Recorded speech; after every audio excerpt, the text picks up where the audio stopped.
말씀은 요한계시록 14장 13절에서 20절입니다. 요한계시록 14장 13절에서 20절입니다.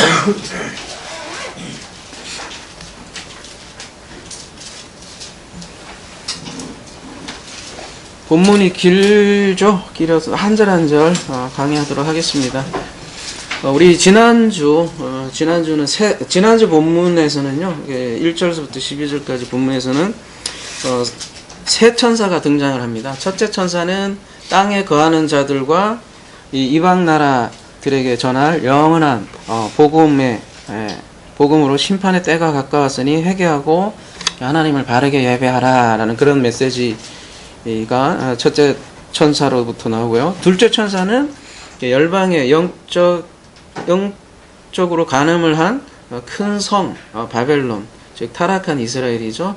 이스라엘이 무너졌도다 그렇게 선포하는 장면을 우리가 볼 수 있었고요. 그리고 세 번째 천사는 우상을 섬긴 자들이 고난을 받을 것이다, 그런 내용을 선포를 했습니다. 그리고 이어지는 본문이 오늘 본문입니다. 13절 함께 보도록 하겠습니다.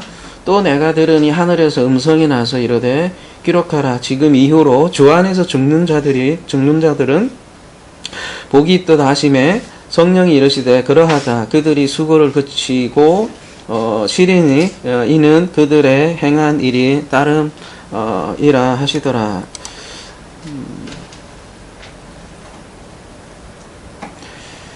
죽는다는 표현이 있는데요.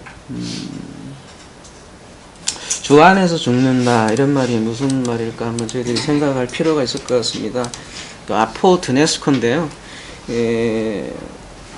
드네스코 2348번에서 왔어요. 드네스코라는 이 단어를 보면 디모데전서 5장 6절을 제외하고는 전부 다 육적인 죽음을 뜻하는 단어가 드네스코예요. 근데 이제 아포하고 합쳐지면 아포가 이제 분리되는 거거든요. 그래서 이 합쳐줘도 이 죽음을 뜻하는데요. 이 아포드네스코는 드네스코하고 좀 다르게 용례상으로는 육체적인 죽음이 더 많고요. 그러나 예외적으로 영적인 죽음이 있어요. 그래서 그 예외적인 그 용례 한번 저희들이 살펴보도록 하겠습니다. 로마서 6장 8절 한번 보시면요.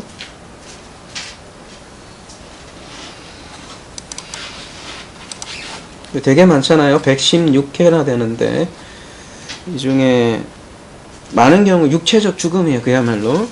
그래서 두 가지 다 가능한 것 같아요. 이 단어는. 근데 로마서 6장 8절 한번 볼게요. 만일 우리가 그리스도와 함께 죽었으면 또한 그와 함께 살 줄 믿노니, 이때 로마서 6장 8절은 육체적 죽음은 아니잖아요. 네.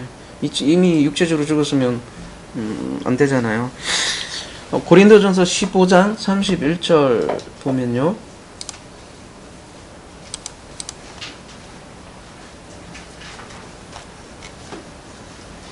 형제들아, 내가 그리스도 예수 우리 주 안에서 가진 바 너에게 대한 나의 자랑을 두고 단언하노니 나는 날마다 죽노라. 이렇게 나는 날마다 죽노라 할 때 이 단어가 바로 아포드네스코예요. 우리가 매일 보는. 이때도 마찬가지로 나는 날마다 죽노라, 아포드네스코에서 육체적으로 죽는다면 사도 바울은 맨날 죽었다 살았다, 죽어났다 살았다 그런 건 아니잖아요. 여기서 말하는 죽음은 어떤 죽음이겠어요? 자아의 죽음을 얘기하는 거겠죠. 상징적이기도 하지만 더 구체적으로 얘기하자면 우리가 늘 얘기하는 그 에고의 죽음을 얘기하는 거겠죠. 그래서 어쨌든 요한계시록 14장 13절로 다시 돌아와서 이 죽음은 육체적인 걸 수도 있고요. 여러분 둘 다 고려해야 돼요. 주 안에서 죽는 자들은 복이 있다고 했잖아요. 육체적 죽음도 있어요. 그리고 자아의 죽음도 있고 둘 다 우리가 고려를 해야 돼요. 근데 아무튼 지금 죽음에 대한 주제예요. 13절 이후에는 뭐라 그래요? 지금 이후로 주 안에서 죽는 자들은 복이 있도다. 지금 이렇게 얘기를 한단 말이에요. 오늘은 그 평상시 때는 이렇게 한 절 한 절 이렇게 그런 방식으로 갔잖아요. 좀 거시적으로 13절부터 20절까지 우리가 좀 통으로 볼 필요가 있을 것 같아요. 왜 그러냐면 여러분 오늘 본문이 14절부터 13장부터 20절인데 그 여러분 14절부터 20절까지 보면 크게 그 두 가지 장면이 나와요. 어때요? 그 16절까지 보시면 여러분 성경을 한번 보세요. 16절까지 보시면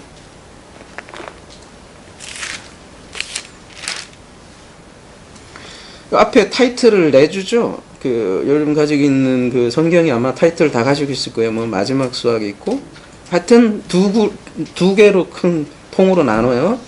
근데 그 14절에서 16절은 곡식 추수로 나오고 아무튼 그 다음에 17절에서 20절은 포도 추수예요.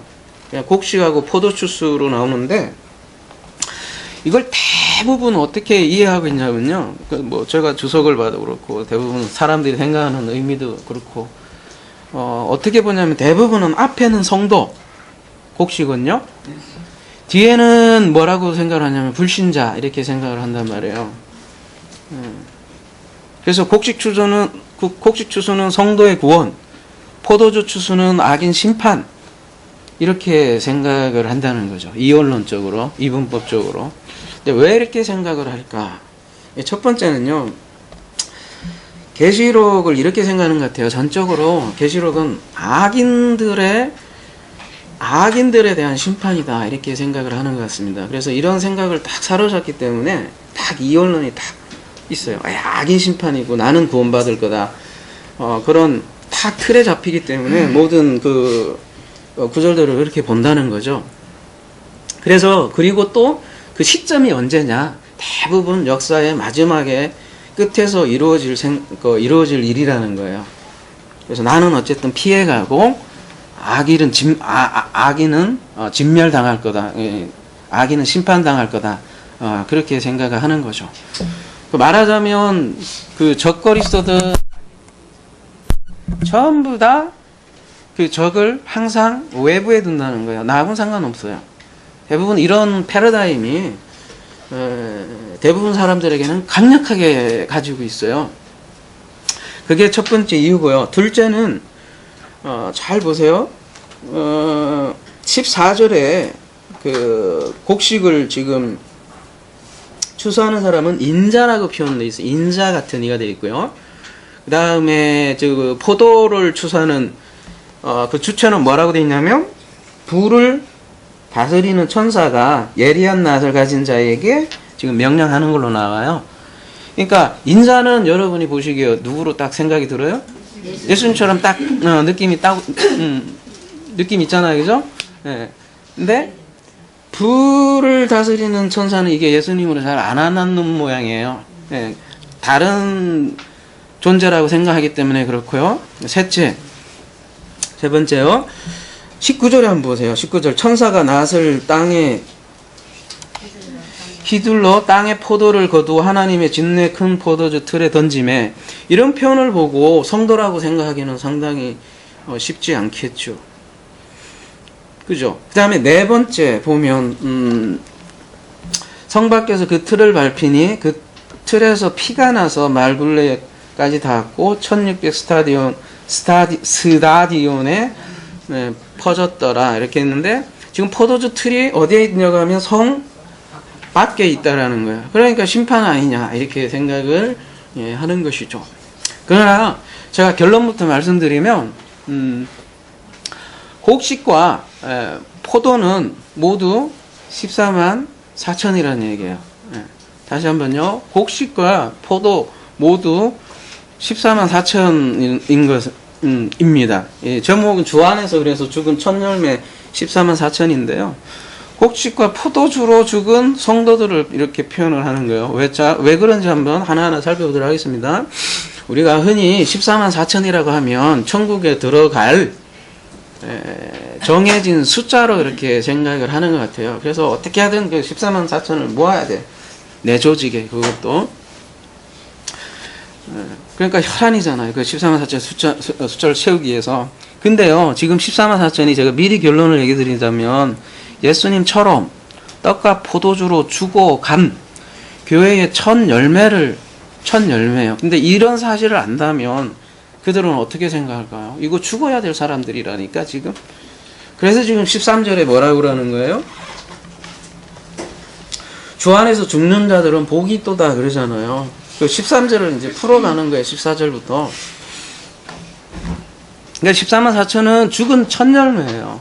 그냥 죽은 사람들도 아니고 왜 제가 첫 열매라고 하는지도 이따 말씀드리겠습니다. 그러니까 14만 4천은 첫 열매로 죽은 사람들이에요. 이제 그 이유를 한번, 아까 이제 네 가지 이유가 우리가 보기에 그렇게 떡과 포도주로 같은 걸로 보기 힘들게 한 이유가 네 가지를 얘기했고, 왜 그렇지 않은가를 이제 하나하나 얘기를 드리자면, 첫 번째, 계시록은 한결같은 복음이라는 사실이에요. 이랬다 저랬다 하는 게 아니라고요. 곡식과 포도주가 나오는데, 여러분, 율법에 그 곡식 제사는 항상 뭐가 필요하냐면 곡물과 포도주가 항상 똑같이 필요해요. 모두. 네, 항상 똑같이. 그 진설병도 마찬가지고요. 그리고 여러분, 그 성만찬에서 떡과 포도주는 누구를 상징을 해요? 예수 그리스도를 상징한다고요. 성만찬에서 떡 갖고만 안 되고 포도주 갖고만 안 돼요. 왜 그렇게 했어요? 예수 그리스도의 피와 살 상징하잖아요. 떡은 뭘 상징하겠어요, 그러면? 아니, 그러니까 제가 두 개 얘기했으니까 살을 얘기하는 거고, 포도주는 피를 상징하기 때문에 떡과 포도주를 우리가 먹는 거는, 그래서 예수님을 먹는다고 얘기를 하는 거잖아요. 그래서 멜기세덱이 뭘 가지고 와요? 아브라함이 전쟁에서 승리해서 이겼어요. 그랬더니 떡과 포도주를 가지고 왔잖아요. 그래서 멜기세덱이 예수 그리스도를 상징한다고 저희들이 그렇게 알아봤지 않습니까? 그리고 요셉은 나중에 누구를 만나죠? 떡과 술 맡은 관원을 만나는데, 술이 포도주라고 할 수 있고, 요셉이 이제 둘 다를 관장하게 돼요, 나중에. 그래, 둘 다를 관장한다는 건 뭐냐면, 요셉이 나중에 이제 총리에 대해서 떡과 포도주를 둘 다 관리하는 그런 관리자로 되는 거죠. 그러니까 이렇게 곡식과 포도주는, 우리 요한계시록 6장인가도 나 했었잖아요. 요 건들지 말라 하는 것도 그때 제가 얘기했던 것 같아요. 아무튼 곡식과 포도주는 동전의 양면이에요. 반드시 둘이가 함께 나와요. 함께 나오는데, 그러니까 복음의 피와 살이죠.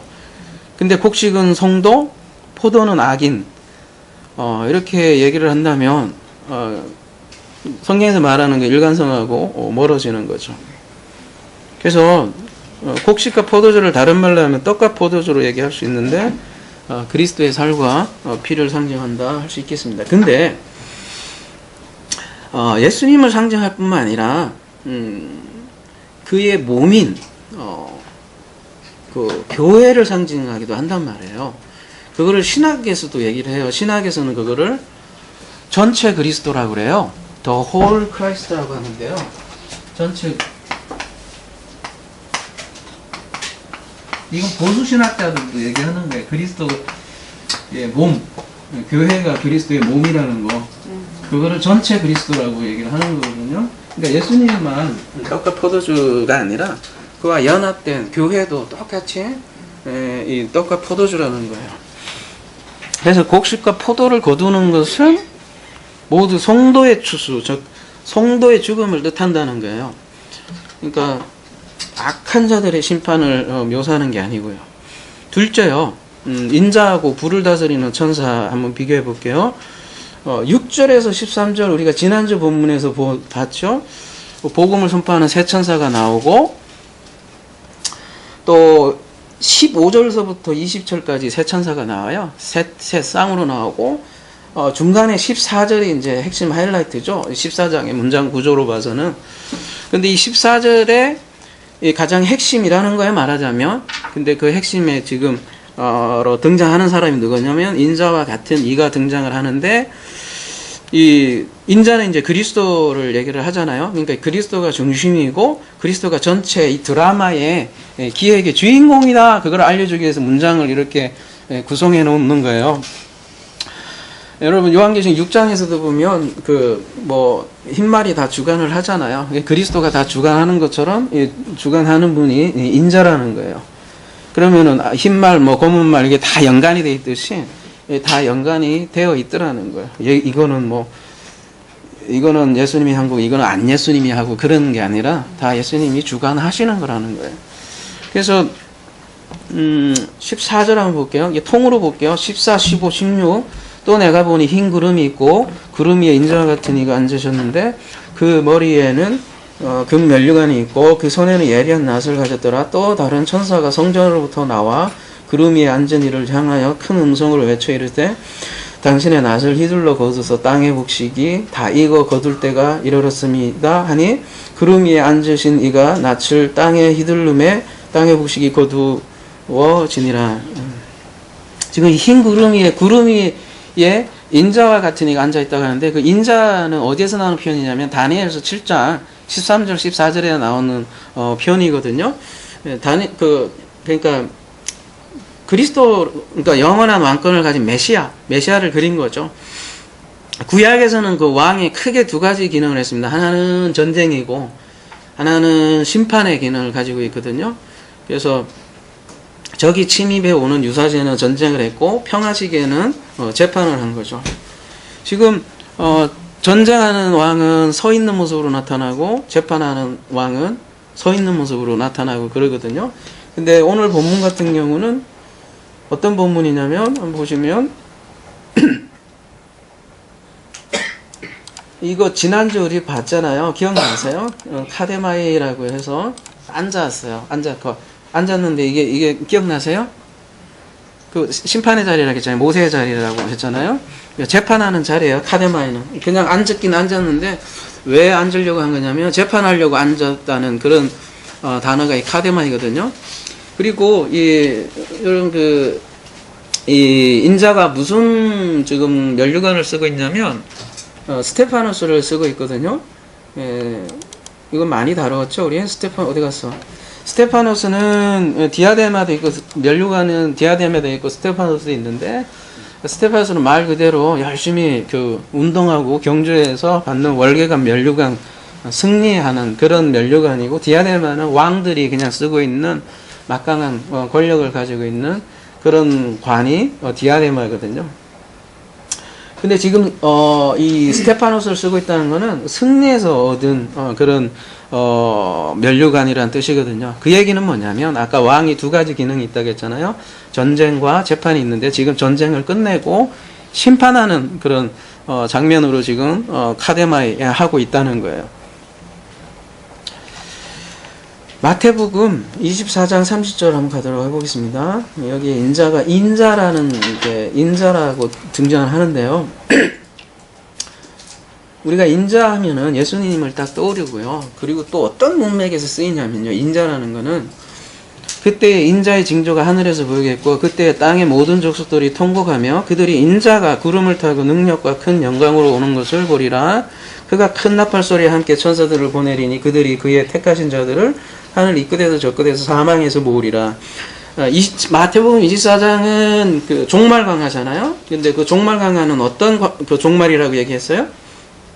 예루살렘 성전의 파괴와 멸망이라고 그랬잖아요. 밀접한 관련이 있다고 그랬잖아요. 그래서 그 인자라는 단어를 쓰일 경우는 이 종말과 깊은 관련이 있어요. 그걸 꼭 아셔야 되니까 예수님하고 관련이 되어 있고 인자라는 거는 다니엘 문맥하고 관련이 되어 있고 다니엘은 영원한 왕권을 물려받는다는 내용이 다니엘서 7장에 나오잖아요. 근데 지금 예루살렘 성전이 멸망하면서 예수님께서 영원한 왕권을 취한다는 그런 개념이 다니엘서하고 연결이 되는 거거든요. 성전이 바뀌는 거죠. 보이는 성전에서 영원한 성전으로 바뀌는 그런 개념으로서 인자가 등장을 한다는 거예요. 다시 오늘 본문으로 넘어오면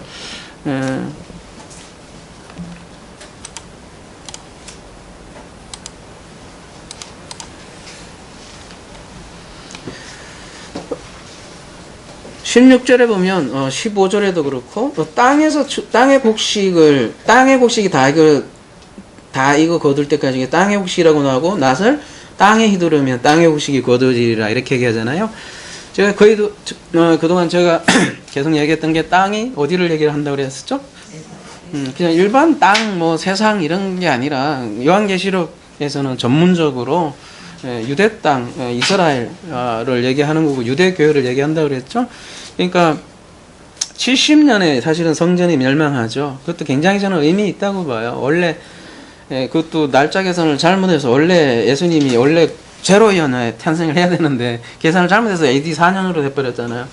그렇게 되는 바람에 성전 멸망이 70년이 되어버렸잖아요. 그러니까 어떤 면에서 섭리적으로 보면 그 70이라는 숫자가 오히려 저는 오히려 더 강력하게 시사하는 것 같아요. 온 열방에 대한 복음 전파가 된다는 의미가 70이잖아요. 하필이면 70년에 예루살렘 성전이 멸망했다는 거 대단한 의미가 갖고 있죠. 아무튼 그래서 그 땅에서 추수한다는 거는 땅에서 추수하는 그러니까 옛 성전에서 추수하는 유대인을 얘기하는 거라고요. 유대인. 또한 이 추수하는 단어 한번 볼게요.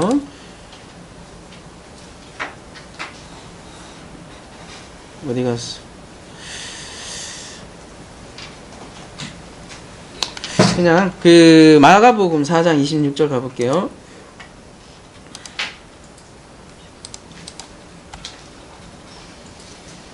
또 이르시다 하나님의 나라는 사람이 씨를 땅에 뿌린 것 같으니 그가 밤낮 자고 깨고 하는 중에 씨가 나서 자라되 어떻게 그리 되는지를 알지 못하느니라. 땅이 스스로 열매를 맺되 처음에는 싹이요 다음에는 이삭이요 그 다음에는 이삭의 충실한 곡시라. 열매가 익으면 곧 낫을 되나니 이는 추수 때가 이르렀음이라. 오늘 본문의 그 추수 개념하고 같죠? 낫을 되는 거죠. 그러니까 아까 제가 예루살렘 성전이라고 얘기를 했잖아요. 근데 예루살렘 성전뿐만 아니라 개인 종말도 있다는 거예요. 개인 종말에 관한 것이기도 하다는 거예요.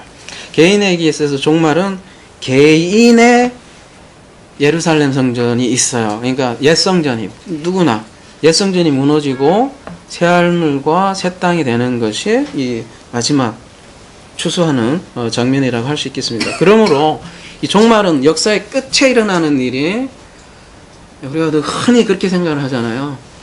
하나님이 다 그냥 무너뜨려 버리고 이렇게 그런 게 아니다라는 것을 분명히 아셔야 될 것 같습니다. 계시록 14장 17절로 넘어가도록 하겠습니다.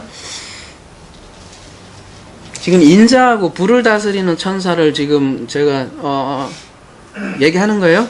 좀 안 놓쳤으면 좋겠어요. 그러니까 지금 한 절 한 절 한다기보다 이제 그런 맥락을 여러분이 봐주시면 되겠습니다. 17, 18 또 다른 천사가 하늘에 있는 성전에 나오는데 역시 예리한 낫을 가졌더라. 또 불을 다스리는 다른 천사가 제단으로부터 나와 예리한 낫을 가진 자를 향하여 큰 음성으로 불러 이르되 내 예리한 낫을 휘둘러 땅의 포도송이를 거두라. 그 포도가 익었느리라 하더라. 지금 17절에 불을 다스리는 천사가 15절에 지금 15절에 다른 천사가 인자에게 당신의 낫을 휘둘러서서 이렇게 15절에서는 청원을 하잖아요. 근데 18절에는 어떻게 해요? 그 불을 다스리는 천사가 예리한 낫을 가진 자에게 얘기를 하죠. 그러니까 지금 불을 다스리는 천사가 다른 천사에게 지금 명령하는 거잖아요. 그러니까 어때요? 지금 다른 천사보다도 한 끗발 높은가? 하여튼 아니에요. 명령한다고요 지금. 그래서 이 불을 다스리는 천사가 누군가를 천사보다도 더 높은 위치에 있는 것 같이 보이는 이 천사는 누구냐? 우리가 계시록 8장 3절에서 이미 다뤘던 것 같아요. 요한계시록 8장 3절 한번 가볼게요. 여러분 기억력이 좋으시다면 기억날 거예요. 또 다른 천사가 와서 제단 곁에 서서 금향로를 가지고 많은 향을 받았으니 이는 모든 성도의 기도와 합하여 보좌 금제단에 드리고자 함이라. 향년이 성도의 기도와 함께 천사의 손으로부터 하나님 앞으로 올라가는지라. 천사가 향로를 가지고 제단에 불을 담아다가 땅에 쏟음에 우레와 음성과 번개와 지진이 나더라. 이 천사예요. 불을 다스린다는 거는. 불놀이 그냥 단순히 불꽃놀이 하는 게 아니라 이 제단에 불을 담은 이 천사를 얘기하는 건데요. 기억나세요? 계시록 8장 할 때? 여러분 구약의 대제사장이 그 향로를 가지고 지성소에 들어가요. 그 지성소에 들어가면서 피를 뿌리죠. 그러니까 이 대제사장이 향로에다가 향을 가득 담아서 태우고 피를 뿌리는 동안 다른 사람들은 바깥에서 기도를 했다고요. 신약에 보면 누구예요? 그 사가랴 했나요? 안 나오는 거예요. 한참 지났는데 보통 30분 정도 걸리는데 안 나오는 거예요. 그래서 죽었나 보다 해갖고 이렇게 그러잖아요. 마찬가지로 대제사장이 들어갔을 때 바깥에 있는 사람들이 이렇게 기도를 하는 그런 모습인데 요한계시록 8장이 꼭 그런 모습이죠. 따라서 이 다른 천사는 지금 대제사장 역할을 하고 있는 그런 존재라는 거예요. 그렇다면 이 요한계시록 8장의 이 다른 천사는 누구예요? 그 다음에 불을 다스린 천사는 예수 그리스도예요. 네. 이렇게 성경에는 이렇게 그러니까 천사가 등장해서 예수 그리스도로 설명하는 게 여러 군데 많다는 거죠. 그리고 그 보좌 앞에서 있는 제단에서 불을 취하고 지금 번개와 우레와 뭐 지진 이런 표현이 나오잖아요. 그리고 그 불을 땅에 이렇게 던진다 이런 표현이 나오고요. 이것은 사도행전에 보면 오순절 때 보면 불의 혀가 등장하죠. 그래서 이 오순절에 등장 사도행전 2장의 이 불도 지금 요한계시록 이 불하고 사실 또 같은 거예요. 근데 오순절에 그 불은 어떤 불이에요? 그러니까 불의 혀. 오순절에 일어난 사건이 뭡니까? 성령 받지만 가장 중요한 게 교회잖아요. 그렇게 함으로써 천열매 교회가 탄생하는 장면이잖아요. 물론 사도들이 이미 있었지만 거기에 강력하게 성령이 역사하면서 교회가 탄생하는 그런 천열매 교회를 창조하기 위해서 하늘로부터 역사가 이루어졌다는 걸 보여주기 위해서 오순절의 역사가 그렇게 이루어졌잖아요. 그리고 우레와 번개와 뭐 불과 지진은 이거는 어디에서 우리가 구약에서 여러분이 볼 수 있었던 장면이에요? 시내산에서, 그죠? 시내산에서 율법을 부여했을 때 하나님께서 강림하셨을 때 이렇게 나타났던 표현이란 말이죠. 그러니까 다 동일한 현상인 거예요. 그러니까 막 땅에다가 이렇게 불을 담아서 우리의 음성 막 던지니까 그냥 겉에 거 보면 해갖고 하나님 막 심판한다 이렇게 생각하는데 그게 거꾸로예요. 이게 이 하나님의 임재라는 말이에요. 그렇게 표현하는 거고 동일한 현상을 사도행전에서는 불의 혀로 표현을 한 거고 다 똑같은 현상들이 지금 일어나는 거죠. 그래서 땅이 흔들리는 장면으로도 나오고요. 그런 의미에서 요한계시록 14장에 가면 이 표현이 이제 당연하게 보이지 않나요? 왜 하필 불을 다스리는 천사로 얘기를 했을까? 당연하죠. 요한계시록 8장을 생각하시면 혹은 사도행전 2장을 생각하시면 혹은 시내사를 생각한다면 당연히 불을 다스리는 천사로 표현하는 것은 당연할 것입니다. 그래서 불의 천사가 성령을 부어주심으로 천열매 교회를 시작을 하고 그가 또한 천열매 교회의 추수를 위해서 외치는 장면이라고 할 수 있겠습니다. 자, 정리하면 그러므로 인자와 불을 다스리는 천사는 모두 예수 그리스도를 똑같이 가르친다는 거예요. 아까 처음에 이제 다르게 생각하신다고 그랬잖아요. 다르게 생각하기 때문에 포도하고 떡의 곡식이 다르다고 생각하는데 둘 다 옛 성전 무너뜨리고 새 성전 짓는 것과 관련이 있다는 거예요. 셋째, 이게 이제 여러분들이 까다로운 본문일 수도 있는데 졸지 마시고 잘 들어야 됩니다. 19절, 20절 천사가 낮을 땅에 휘둘러 땅에 포도를 거두어 하나님의 진노의 큰 포도주 틀에 던짐에 성 밖에서 그 틀이 밟히니 틀에서 피가 나서 말굴레에까지 닿았고 1600 스타디온에 퍼졌더라. 근데 이 본문을 유심히 땅에 잘 유심히 한번 보세요. 그러면 땅에 포도를 거두어 하나님의 진노의 큰 포도주 틀에 던졌다 이렇게 나옵니다. 근데 그 포도주 틀에서 뭐가 나와요? 피가 피가 나와요. 피가. 그게 중요한데, 아니, 포도주 틀에 던지면 그 포도주 틀에서 포도주가 나와야 되잖아요. 근데 중요한 건 지금 피가 나왔다는 게 굉장히 중요해요. 여기에서 우리가 여러 가지를 이제 알 수 있는 거예요. 만약에 포도주가 나왔다면 이건 다른 얘기인데, 피가 나왔단 말이에요. 피가 나와서 땅을 뒤덮어 엎었어요. 근데 이 피는 성도의 피예요. 왜냐? 이제 한번 살펴보자고. 계시록의 문맥을 한번 쭉 살펴봅시다. 요한계시록 13장은 무슨 얘기였어요?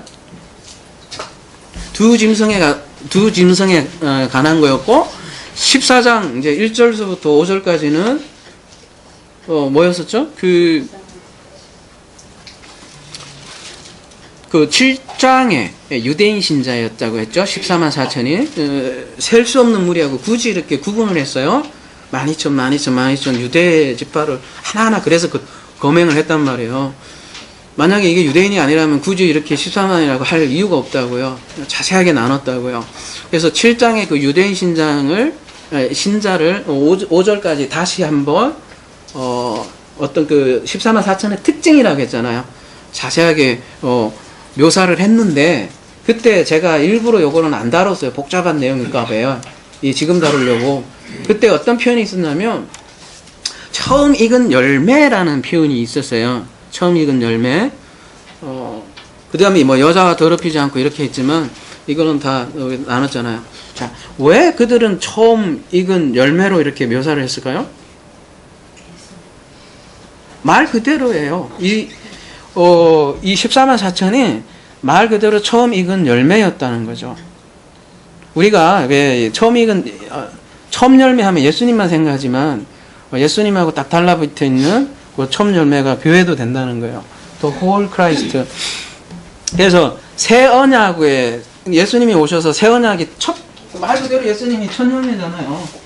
여기 예수님이 스타워스로 인해서 처음 이제 열매가 됐고, 여기서부터 여기 딸린 요 식구들이,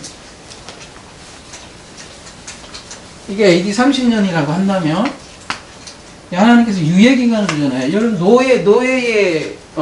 노아의 홍수에도 120년 유예기간을 주잖아요. 마찬가지로 이 40년간 유예기간을 주고 70년 전에 이게 폭삭하잖아요.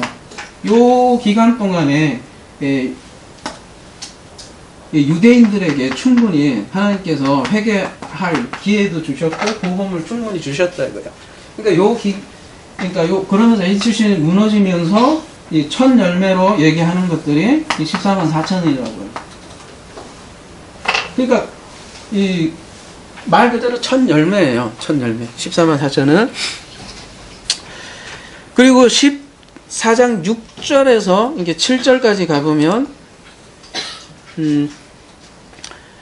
첫 번째 천사가 심판의 때가 도래했다고 얘기하고, 유대인과 이방인들을 향해서 복음을 선포하고, 그 복음의 내용이 8절 바벨론 무너졌다 이렇게 얘기를 하고요. 왜냐하면 예루살렘은 사실은 교회를 압제했던 사실은 주체 세력은 예루살렘이었거든요. 그 배도한 유대인이었고, 그래서 그게 무너지는 거는 거꾸로 얘기하면 박해받는 사람들에게는 복음이죠. 여러분 그 당시로 여러분 생각을 해보세요. 얼마나 힘들었겠어요. 근데 그게 무너지니까 그게 복음이죠. 영원한 복음이죠. 그 다음에 9절에서 11절까지 보시면 여기가 굉장히 중요한 부분인데요. 지금 666표를 받은 자들은 하나님의 뭐를 마신다고 그래요? 진노의 포도주를 마실 거라고 그랬어요. 그리고 그것도 희석한 그러니까 잔이 섞인 것이 없이 부은 포도주라 이렇게 얘기했잖아요. 그러면 진노의 포도주인데 희석한 포도주가 아닌 건 하나님의 불을 담고 있는 포도주라는 거예요. 불을. 그거를 이제 그래서 뒤에 불과 유황이라고 이렇게 표현을 하고 있는데, 이게 중요한 거예요. 그러니까 포도주 틀에 그 짓밟히는 것은 누구예요? 14절 뒤에 의하면 성도란 말이에요. 그리고 만약에 악인들이 포도주 틀에 밟힌다면 그들이 진노의 포도주를 마시지 못하겠죠. 지금 진노의 포도주를 마시는 주체는 악인이라고요. 그리고 그 포도주가 된 존재들이 성도고요. 그 성도가 계속 하면 이제 나중에 이해될 거예요. 그러니까 성도들이 죽어서 피가 된 게 그게 복음이에요. 그 복음을 이제 예수님만 죽는 게 아니라 성도들도 그대로 죽는다니까요. 여러분 그거를 그리스도와 연합을 나는 좋은 것만 먹겠다 생각하면 골치 아픈 거예요. 근데 아무튼 잘 들으세요. 성도가 복잡해요. 그러니까 이게 복잡하지만 이게 깠다가면 이게요 뒤집어진단 말이에요. 자, 악인들이 포도주 틀에 밟히면 악인들이 진노의 포도주를 먹지 않아요. 그냥 죽는 거니까.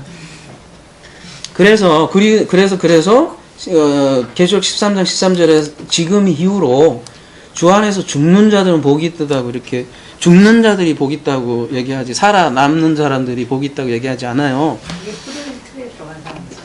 이게 포도주 틀에 들어간 사람이에요. 근데 앞에 이제 진노라는 단어가 있기 때문에 헷갈리제이션이 되는 거예요. 근데 우리가 진노의 개념을 지난 시간에 티모스를 이미 살펴봤잖아요. 사람이 진노를 쓸 때는 그야말로 그런 진노지만 하나님의 진노, 이게 진노란 뜻도 있지만 열정이란 뜻도 있고 패션이란 뜻도 있단 말이에요. 하나님의 진노하고 사람의 진노하고는 다른 거고, 하나님의 진노는 열정이고 우리를 살리겠다는 진노인 거죠. 그냥 막 죽여버리겠다 이게 아니라고요. 그런 진노의 포도주 틀이니까 사람들이 딱 이렇게 번역을 하니까 막 그렇게 막 하나님이 열받아서 막 하나님 그렇잖아요. 사랑의 하나님이에요. 한결같아요. 그래서 13절에 주님 안에서 죽은 자들이 복이 있다고 이렇게 얘기하고 이런 이유 때문에요. 앞으로 이제 일어날 거니까 역사에서도 그리고 많이 죽어나간단 말이에요. 그래서 14절이 이제 추수 얘기가 나오고요.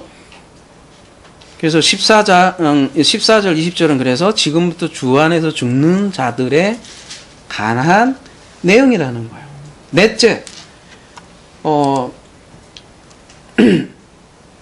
성 밖에서 그 틀이 밟히니 그 틀이 그래서 피가 나서 말굴레 이렇게 나오니까 성 밖에서 그 틀이 밟히니까 저주다 이렇게 생각을 하는 것 같아요.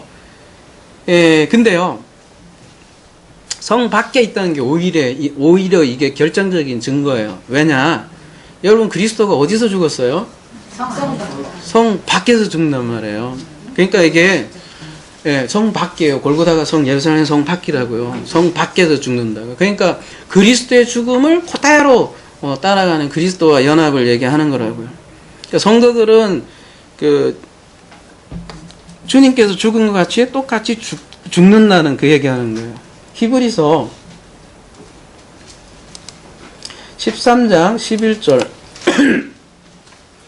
이는 죄를 위한 짐승의 피는 대제사장이 가지고 성소에 들어가서 그 육체는 영문 밖에서 불사름이라.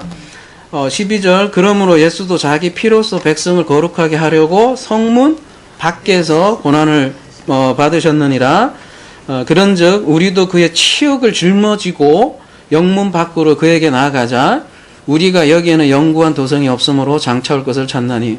따라서 지금 성도의 죽음은 성 밖에서 죽으신 예수님과 결부된다는 거예요. 요한복음도 비슷한 맥락으로 이렇게 얘기를 하는데요. 어떻게 얘기를 하냐면 사람들이 너희를 출교할 뿐 아니라, 출교라는 거는 이게 공회에서 내쫓아낸다는 거죠. 때가 이르면 물은 너희를 죽이는 자가 생각이를 이것이 하나님의 섬기는 일이라 생각을 하고 죽어요. 성도는 죽는 입체에 항상. 교회사가 항상 그래요. 성도들은 죽어. 그리고 하나님을 진짜 잘 섬긴다고 생각하는 사람들은 죽여요. 죽여. 사도행전 8장 1절 사울은 그가 죽임을 당함을 마땅히 여기더라. 이 스테반이 죽은 곳 얘기 나오고 그다음 이어져서 나온 거죠. 그날에 예루살렘에 있는 교회에 큰 박해가 있어 사도 외에는 다 유대와 사마리아 모든 땅으로 흩어지니라. 그러니까 이 성 밖에서 죽는다는 것은 심판이 아니라 구원이에요. 왜냐하면 이미 이 예루살렘 이 성은 여기가 성이라 생각나면 이미 영적으로 소돔과 애국과 바벨론이 되었다고 선포하잖아요. 14장에 보면 영원한 복음 얘기하면서 이미 여기는 하나님이 거하는 곳이 아니니까 여기서 밖에서 죽는 게 오히려 축복이라는 거예요. 그래서 계시록 14장 20절 한번 다시 가보도록 하겠습니다. 자, 피가 나서 말굴레에까지 닿았고 1600 스타디움 퍼졌더라 이렇게 되어 있는데요. 이 말굴레가 여러분 뭔지 아세요? 혹시 아세요? 이게 우리나라 말이라는 얘기죠. 어렵죠? 멍해요. 잘하시네요. 이 멍해면 어디에 있는 거예요? 제갈이라고 돼 있는데, 최소한 여기 거 아니에요. 제갈이면, 그럼 이 얘기는 무슨 얘기예요, 지금? 말 키만큼 피가 쌓인다는 얘기잖아요. 여러분 말 보셨어요? 제주도 조랑말 말고, 그거는 말도 아니야. 진짜 말 보셨냐고요? 어마어마해요. 이거보다 겁나 커요. 예, 진짜 말, 저는 어릴 때 진짜 말 보고 한번 기절하는 줄 알았어요. 얼마나 큰지. 전쟁에 사용하는 진짜 말은 엄청 커요. 조랑말 말고. 그래서 그 정도 크기의 지금 높이가 쌓였다는 얘기예요. 그리고 1600 스타디온은 얼만큼 되느냐면 이스라엘, 팔레스타인 길이보다 조금 더 긴 정도.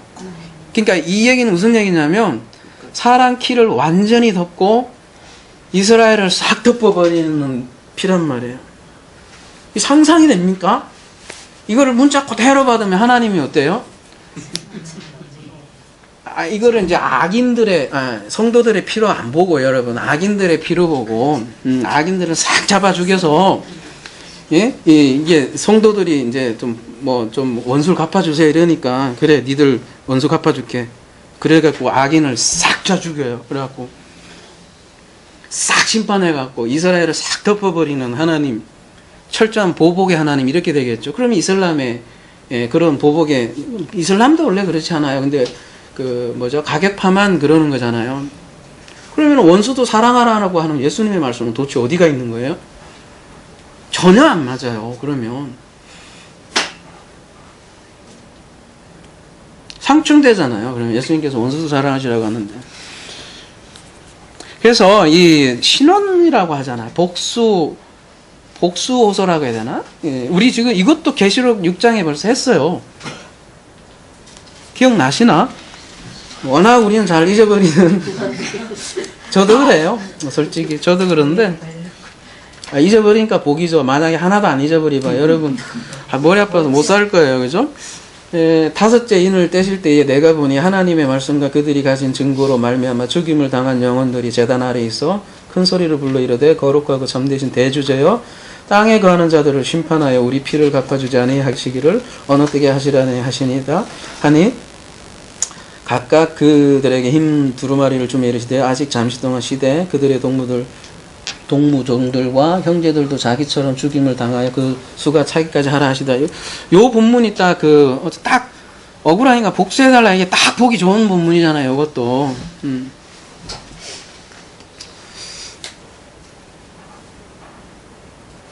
이게 그렇게 복수 본문으로 하면 이게 기독교가 사실 그래서 그런 역사로 많이 갔잖아요. 보복 전쟁 많이 하고 진리를 수호한다는 의미에서 사람을 죽이게 되고 그렇게 되잖아요. 굉장히 그래서 복수를 어떻게 우리가 받느냐는 굉장히 중요한 문제라는 거죠. 9절에 보면 그 죽임을 당한 영혼들이라고 했는데 우리 이미 다뤘던 얘기인데 제가 짧게만 얘기할게요. 원문에는 죽임을 당한 푸시케라고 그랬죠. 그리고 그 푸시케가 지금 제단 아래에 있다고 했는데 제단이면 어디예요? 중간, 그 분향도 않고 중간 성소에 아직 있는 거예요. 아직 지성소에 못 들어간 거예요. 예. 그래서 죽임을 당한 푸시케들이 죽어가는 가정이라고 했잖아요. 자기가 부인되는 가정을 이렇게 표현을 했고, 자기의 혼이 침공되는, 당하는 모습을 이렇게, 그렸다고 저희들이 나눈 것 같아요. 그래서 성도들에게, 이 죽임은, 그리고 저주는 복이 된다고 얘기를 한 것 같고요. 그래서 하나님의 백성들은 이렇게 환난과 고통을 통해서 죽어간다는 거예요. 그래서 하나하나 내 옛성들이 죽어가고 옛사람이 죽어가고 그런다는 거죠. 그리고 성경에서 항상 성도들은 이게 다 맞아 죽는 장면으로 등장을 한다는 거예요.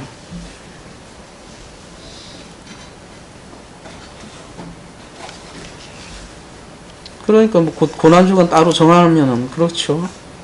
뭐 늘 그런데 마태복음 16장 24절 예수께서 제자들이 이르시되 누구든지 나를 따라오려거든 자기를 부인하고 자기 십자가를 지고 나를 따를 것이니라. 이 말씀의 연속이라는 거예요. 그러니까 예수님을 따른다는 건 뭐예요? 우리 자아가 죽고 그리스도가 머리 되는 것이라고 그렇게 얘기를 많이 했잖아요. 근데 우리의 자아는 끝까지 살아있는 거예요. 그것이 아까 뭐예요? 계시록에 우리 아까 다뤘던 땅에 거하는 자들이라고 표현을 하잖아요. 계시록 6장에는 땅에 거하는 자들을 심판하여 이런 말씀이 나오잖아요. 뭐 이 땅에 거하는 자들은 이제 역사적으로 얘기하면, 텍스트로 얘기하면 여기 안에 있던 유대인들, 율법주의자들이죠. 역사적으로. 크로노스로 펼쳐진 역사로는. 근데 그거는 우리에게 보여준, 하나님이 보여준 거고, 그 유대주의자들이 복음을 굉장히 방해했잖아요. 유대주의자들이 왜 예수님을 메시아로 받아들이지 못했어요? 그들이 대망한 메시아는 어떤 메시아예요?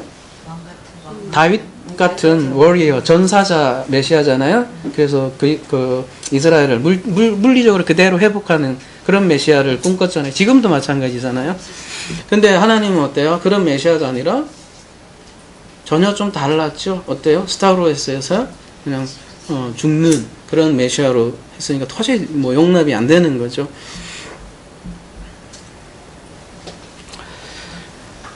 지금 그 어떤 복수해달라는 문맥이 그 지금 계시록 6장을 통해서 봤을 때도 이미 얘기했던 것처럼 성경에서, 그러니까 요한계시록에서 복수는 우리가 생각하는 게 막 피 흘림의 그런 복수를 같이 보이는 문맥이 그런 게 아니라는 거 지금 얘기하기 위해서 지금 얘기하는 거예요.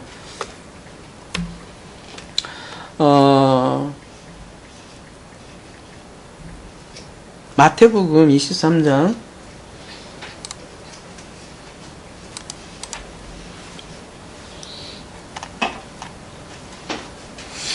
34절 그러므로 내가 너희에게 선지자들과 지혜 있는 자들과 서기관들을 보내매 너희가 그 중에서 더러는 죽이거나 십자가에서 못 박고 그 중에서 더러는 너희 해당에서 채찍질하고 이 동네에서 저 동네로 따라다니며 박해하리라.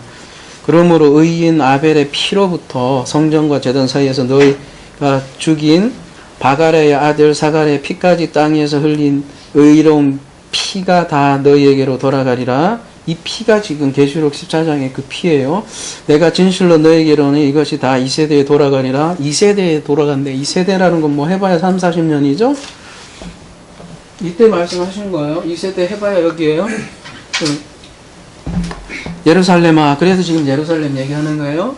예루살렘아 예루살렘아 선지자들을 죽이고 내게 파송된 자들을 돌로 치는 자여 암탉이 그 새끼를 날개 아래에 무언같이 내가 내 자녀를 모으려 한 일이 몇 번이더냐. 그러나 너희가 원하지 아니하였도다. 보라 너희 집이 어떻게 해요? 이게 예루살렘 성전이잖아요. 이건 예수님이 여기 계시고 요거 무너질 거다 지금 얘기하는 거잖아요. 요거 무너지는 거지. 뭐 여기 유대인들 다 죽여버리겠다 이러면 그 아돌프 히틀러가 그래서 그게 논리를 그렇게 만드는 거잖아요. 자기 민족이 옳고, 자기가 그 혈통이 최고인데, 아주 자꾸 이 유대인들이 껄떡거리니까, 그러면서 하나의 그 논리를 만들어서 싹 축출했잖아요. 그렇게 잘못하면 그렇게 한다고요. 그렇게 보복을 그렇게 얘기를 하면. 지금 선지자는 누구에게 죽어요? 늘 예루살렘에 죽잖아요. 그래서 그 예루살렘 심판에 대해서 지금 얘기를 하고 있고요. 그래서 아까 계시록 6장 보면 그 14만 4천으로 완성될 때까지는 아직 제단 아래에, 그래서 성소 아래에 있다는 거예요. 그러니까 빨리 좀 그 내가 지성소에 들어가게 해주세요. 그런 장면이 요한계시록 아까 6장이라는 거예요.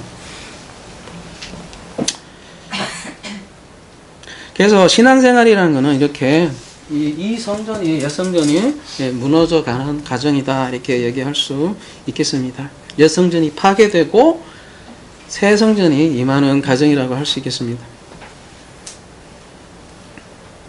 그러니까 진짜 순교는 뭐예요? 육체적으로 죽는 것보다 더 근원, 육체만 죽으면 큰일 나잖아요. 그거 뭐 하겠어요? 진짜 순교는 뭐예요, 그러면?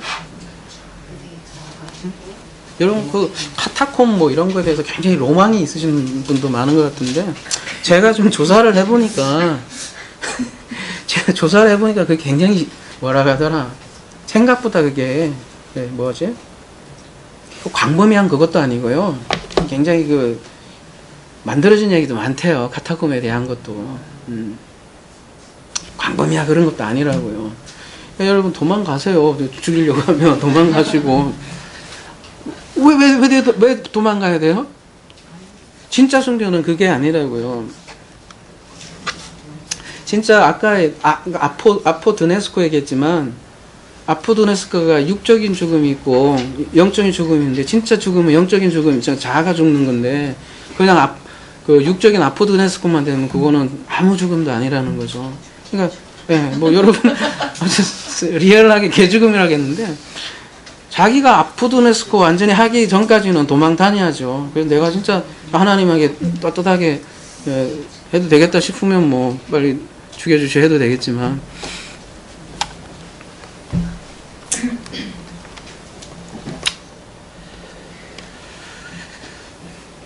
그래서 계시록 6장 다시 본문에 들어가기 그런데, 하여튼 자기 부인 얘기하는 거예요. 자기 부인. 그래서 자기 부인은 소극적인 게 아니에요. 존재 변화예요. 나는 우케티 에고라고 했잖아요. 갈라디아서 2장 20절에는 내가 우케티 에고고, 이제는 엔 크리스토가 내 안에서 사는 거예요. 나는 그냥 육체뿐이고. 그렇다고 해서 이게 소극적인 게 아니라고요. 존재 변화라고, 존재. 더 이상 나는 에블레가 아니야. 이제는 나비가 나의 삶을 사주는 거다. 이런 다이내믹한 부활의 삶이 갈라디아서 2장 20절이지. 아이고, 나는 이거 아니라고요. 이게 자기 부인이고, 존재 변화를 얘기하는 거고.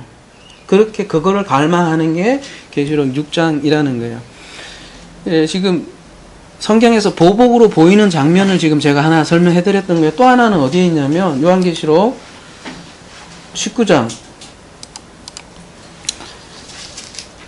이런 거 보고 자꾸 그 예수님을 무슨 폭력의 하나님, 하나님을 폭력의 하나님이라고 신학자들은 계속 조롱해요, 실제로.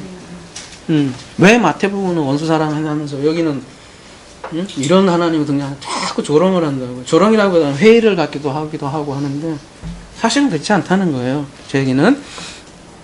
또 그가 피 뿌린 옷을 입었는데 그 이름은 하나님의 말씀이라 칭하더라. 하늘에 있는 군대들이 희고 깨끗한 세마포 옷을 입고 백마를 타고 그를 따르더라. 그의 입에서 예리한 검이 나오니 그것을 만국을 치겠고, 친히 그들을 철장으로 다스리며, 또 친히 하나님 곧 전능하신 이의 맹렬한 진노의 포도주터를 밟겠고. 이렇게 하니까 또 진노 나오잖아요. 이게 왜 이게 악인들을 짓밟는다라고 생각을 사람들이 하냐면, 이사야 63절에 비슷한 내용이 있기 때문이에요. 이걸 다 읽어? 여러분이 그냥, 여러분이 한번 그냥 댁에서 한번 읽어보세요. 아니 뭐 다 그 얘기예요. 6절 마지막만 볼게요. 그러면 내가 노함으로 말미암아 만민을 밟았으며 내가 분함으로 말미암아 그들을 취하게 하여 그들의 선혈이 땅에 쏟아지게 하였느니라. 이렇게 나오는데요. 이런 본문으로 바로 이사야에서 계시록으로 건너가서 적용을 하는 거죠. 근데 여러분 지금 계속 우리가 나눴지만 계시록의 피는요, 성도들의 피예요. 한결같이. 계시록 19장 2절 한번 가봐요. 여기 보면 그의 심판은 참되고 의로운지라 음의 행으로 땅을 더럽히게 한 큰 음녀를 심판하자 자기 종들의 피를 그 음료에, 그러니까 음료는 피를 마시는 존재고요. 17장에 가보면 막 피에 취했다고 하잖아요. 그러니까 피를 항상 흘리는 건 성도야. 근데 그 피를 먹는 사람들은 음료야. 예. 계시록 17장에 보면 음료가 나오잖아요. 그냥 피에 취한 거잖아요. 근데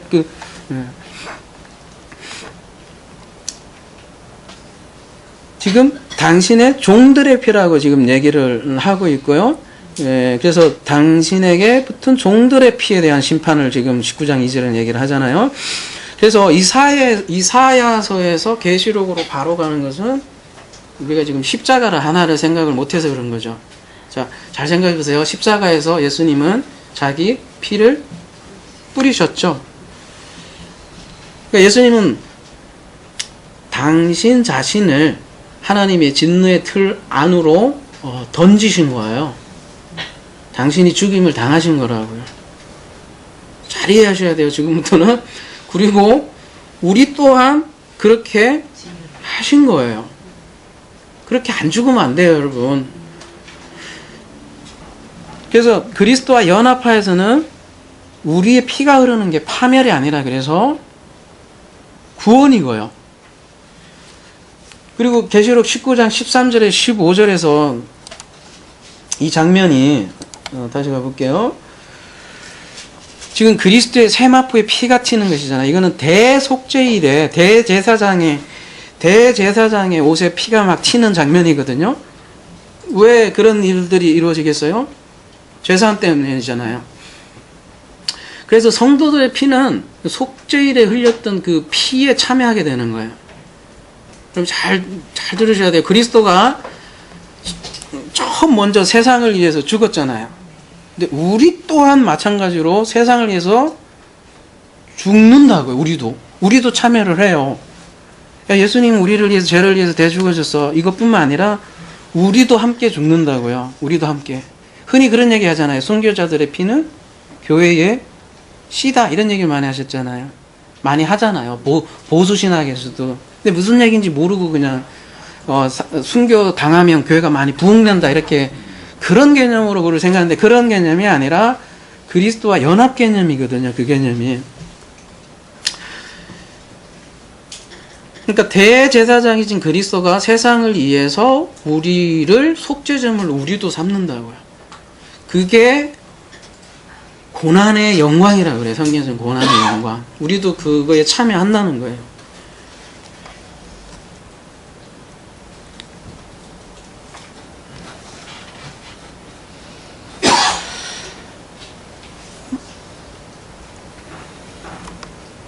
그 계시록 17장 6절에 아까 보면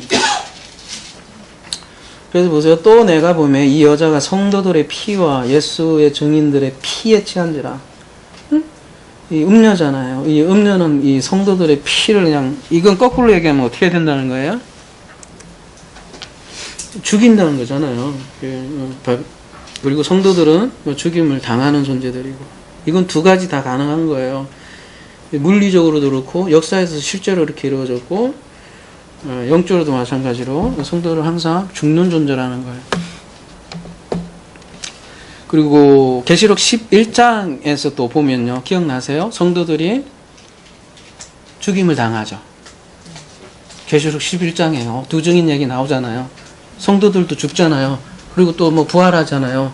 예수님하고 똑같은 삶을 살아가는 게 성도들의 삶이라고 이렇게 나오잖아요. 그리고 계시록 13장에는 또 무슨 얘기 나와요? 계시록 13장에도 보면 또 다 죽이잖아요. 죽이는 얘기 나오고.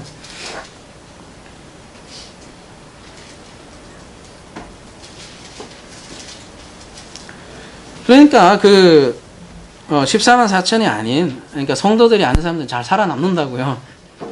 응? 세상에서 성공도 잘하고요. 잘 살아남다가 안 죽는다니까요. 죽는 사람이 오히려 성도라니까요. 그래서 골로새서 1장 24절에 보면 나는 이제 너희를 위하여 받는 괴로움을 기뻐하고, 그래서 이런 표현을 해요. 그리스도의 남은 고난을 그의 몸된 교회를 위하여 내 육체에 채워놓으라. 그 그리스도의 고난에 지금 동참한다고 이렇게 얘기를 하고 있습니다. 자, 정리를 하자면 이렇습니다. 그리스도는 제자를 위해서 죽었고요. 물론 우리 전부를 위해 죽었지만 순서적으로 잘 보자고요. 제자들 또한 천열매 교회를 위해서 다 죽었고요. 그 천열매 교회가 14만 4천이죠. 그리고 그 14만 4천의 천열매 교회가 셀 수 없는 무리를 위해서 또한 죽어나간 거죠. 그거를 천년교회라고 얘기를 하기도 하잖아요.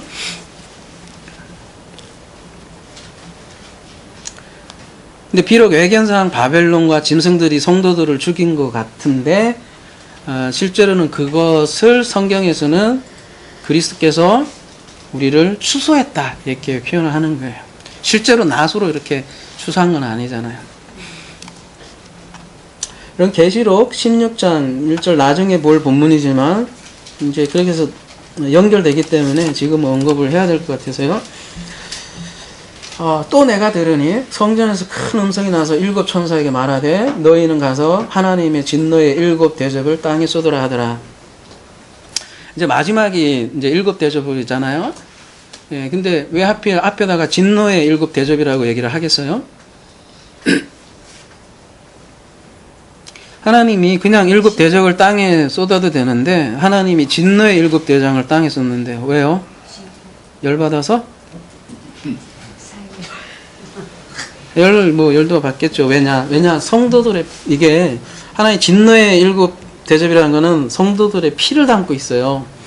이 피가 담고 있고 그래서 보면 3절에는 보면 그 대접을 바다에다가 붓죠.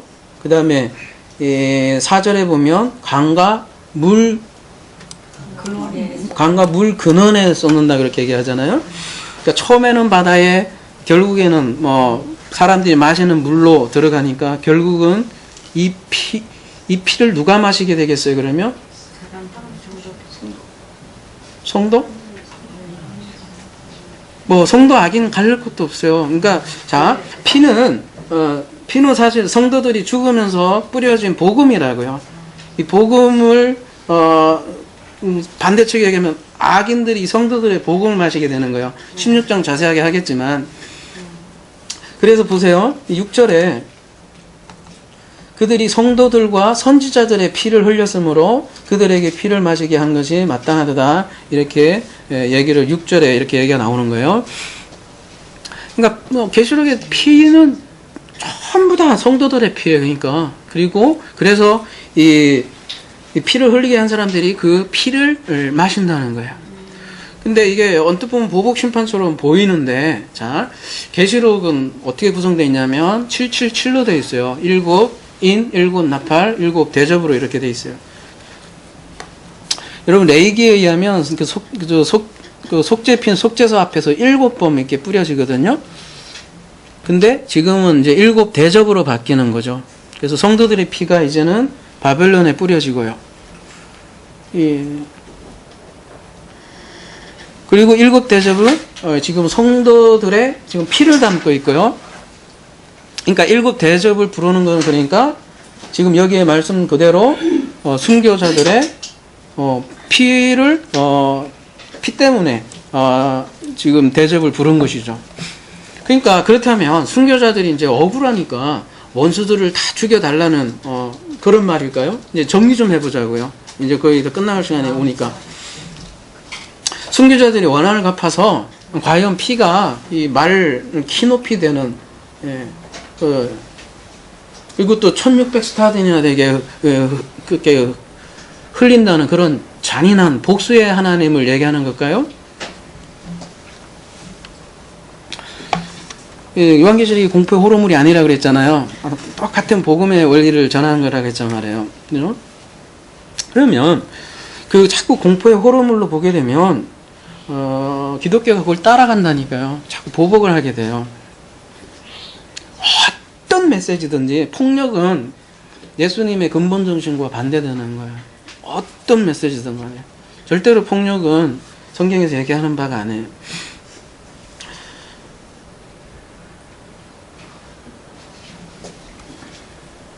따라서 오늘 본문은 악인들이 죽는 게 아니라 내가 죽는 거예요. 내가 죽어가는 장면이고, 그래서 아포드네스코가 물리적인 죽음일 수도 있지만, 그래서 역사적으로 많이 죽어갔지요. 순교를 얘기하기도 하지만 더 근본적으로는 영적인 죽음일 수가 있다는 거예요. 그리고 피가 이스라엘을 완전히 덮는다는 건 무슨 얘기예요? 내가 완전히 죽는 거예요. 내가 이스라엘인 내가 완전히 죽는다고요. 그리고 성 밖에서 죽는 것은 그리스도와 연합해서 죽는다는 것이죠. 그래서 죽는다는 얘기가 많이 나오잖아요. 성경에서. 광야에서 왜 60만 명이나 되는 1세대가 다 죽어야 돼요? 왜 2세대로 그렇게 들어가야 합니까? 왜 모세는 가나안에 못 들어가고 여호수아로 들어가야 됩니까? 왜 수많은 사람들이 물에 빠져 죽고 꼴랑 노아의 가족 8명만이 구원을 받습니까? 왜 하나님은 가나안을 전멸하고 진멸하고 들어가라고 하는 거예요? 이게 다 같은 얘기예요, 지금. 그게 지금 1600 스타디온 이렇게 해서 막 피가 흥건한 것 같지만 다 그 얘기라고요. 이게 폭력의 하나님을 얘기하는 걸까요? 아니라면 뭘 얘기하는 거예요? 다 이거 얘기하는 거라고. 다. 그죠? 우리가 죽지 않으면 다 우리의 죽음 얘기하는 거지. 들어갈 수 없다. 어디에? 지성소에, 천국에 들어갈 수 없다는 것이죠. 다 우리의 죽음을 얘기하는 거죠. 그래서 7 대접은 성도들의 피를 담았어요. 그 성도들의 피는 그리스도의 피고요. 성도들의 피는 그래서 진리의 복음이에요. 근데 그 복음을 듣지 못하면 어떻게 돼요? 재앙이 되고 심판이 되는 거예요. 그게 7 대접 내용인 거예요. 이해되세요? 성도들의 피, 성도들의 복음을, 아까 계시록 16장에 굉장히 어마어마한 대접이 막 재앙 같잖아요. 근데 그 성도들의 피가 담긴 그 대접이 복음의 대접이고, 그 대접을 복음으로 받지 않으면 그게 재앙이 되어버린다고요. 그러니까 하나님의 진노는 말 그대로 하나님의 디모스, 하나님의 뭐예요? 살리기 위한 열정이라고요. 심판 뒤에 하나님의 마음은 회개하라는 것에 있지, 그 자체로 뭐가 막 심판해서 꼬시다 이렇게는 아닌 거죠. 좀 이면을 읽자는 거죠. 그러니까 하나님의 진노는 살리기 위한 열정이다, 패션이다. 왜냐, 모든 사람들은 지금 죽어 있단 말이에요. 그 죽어 있는 사람들을 살리기 위해서 수십억 명이 죽어 있다니까요. 수십억 명이. 꼴랑 8명밖에 살아있잖아요. 그 살리기 위한 하나님의 열렬한 분노가 디모스라는 거예요. 살리기 위해서 죽이시는 거예요. 이해되세요? 살리기 위해서 죽이시는 거예요. 그게 추수예요, 추수. 그래서 여러분 계시록 14장 보시면 잘 처음에 어디에 서 있어요? 어린 양과 같이 시온산에 서 있잖아요. 근데 15장은 지금 어디에 서 있어요? 또 하늘에 크고 이상한 다른 이적이 보면, 그러면 어디에 서 있다는 거예요? 자, 14장은 지금 어린 양과 함께 시온산에 서 있었어요. 전쟁을 있었어요. 그죠? 전쟁터에 서 있었잖아요. 근데 15절에는 어떻게 됐어요? 하늘에 가 있다니까? 그럼 무슨 얘기예요? 육적으로 얘기하면? 육적으로 하면 아포토네스코 죽은 거예요. 육적으로 얘기하면. 영적으로 얘기하면 하늘에 앉힌 자가 된 거고요. 예, 둘 다 가능한 거예요. 그래서 보세요. 2절에 뭐라고 표현을 돼 있냐면, 내가 보니 불이 섞인 유리바다라고 표현하는 거예요. 이 유리바다라고 표현하는 거는 그냥 바다하고는 전혀 다른 거예요. 바다는 혼동의 바다지만 이 유리바다는 크리스탈 바다란 말이에요. 깨끗한 말씀의 바다. 유리바다 같은 것이 있고, 짐승과 그의 우상과 그의 이름의 수를 뭐 한 사람이래요? 이기고 벗어난 자들이. 이게 14만 4천이잖아요. 유리바닷가에 서서 하나님의 검은고를 가지고, 이런 표현이 나오잖아요. 그러니까 이 순교자들은 물리적인 순교자도 있을 수 있고, 더 근본적인 것은 그리스도와 연합한 죽음을 이룬 사람들은 어디에 가 있다? 하늘, 단수잖아요. 지성소에 가 있다는 거예요. 이들이 그 우상에게 이긴 14만 4천이라는 것이죠. 그러니까 이렇게 진정한 죽음을 죽은 자들이 유립바닷가에 서고 그들이 뭐라고 고백을 해요? 3절 4절 제가 한번 읽어드릴게요. 하나님의 종 모세의 노래 어린 양의 노래를 불러 이르되 주 하나님 곧 전능하신 이시여 하시는 일이 크고 놀라우시도다. 만국의 왕이시여 주의 길이 의롭고 참되시도다. 주여 누가 주의 이름을 두려워하지 아니하며 영화롭게 하지 아니하려까? 오직 주만 거룩하시니이다. 주의 의로우신 일이 나타났음에 만국이 주께 경배하리다 하리다. 이렇게 14만 4천이 찬양을 하는 거죠. 죽었어도 찬양한 거예요.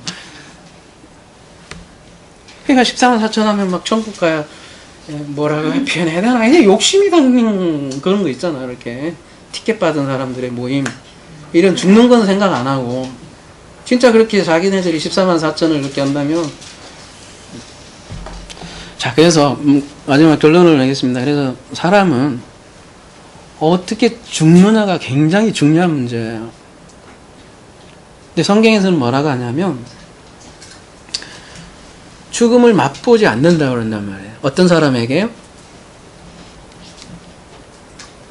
어떤 사람이 죽음을 맛보지 않아요?